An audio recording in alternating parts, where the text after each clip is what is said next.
மனிதர்கள் ஏதோ ஒரு பழக்கத்தில் மாட்டிட்டு திண்டாடிட்டு இருக்கோம்.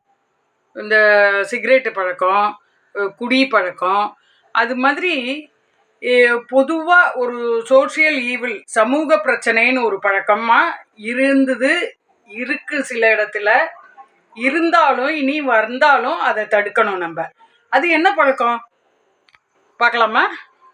கல்யாணத்துக்கு முன்னாடி ஆண்கள் பெண்கள்கிட்டேருந்து சில எதிர்பார்த்து இதை கொண்டு வரணும்னு ஆண்கள் பையன் வீட்டு சைடு குடும்பம் இதை சொன்னால் அது பணம் கொண்டு வரணும், நிலம் கொண்டு வரணும் அப்படின்னு சொன்னால் அது வரதட்சணை கொடுமை என்று எல்லாருக்கும் தெரியும்.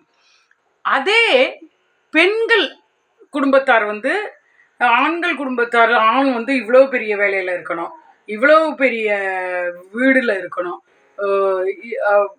அம்மா அப்பா இல்லாமல் தனியாக அவன் வரத்துக்கு ரெடியாக இருக்கணும். இது மாதிரியான எதிர்பார்த்தா அது என்ன கொடுமையில் சொல்கிறது? வரதட்சணை கொடுமை இல்லையா? அதை பற்றி நீங்கள் கமெண்ட்டில் எனக்கு கொஞ்சம் சொல்லுங்கள்.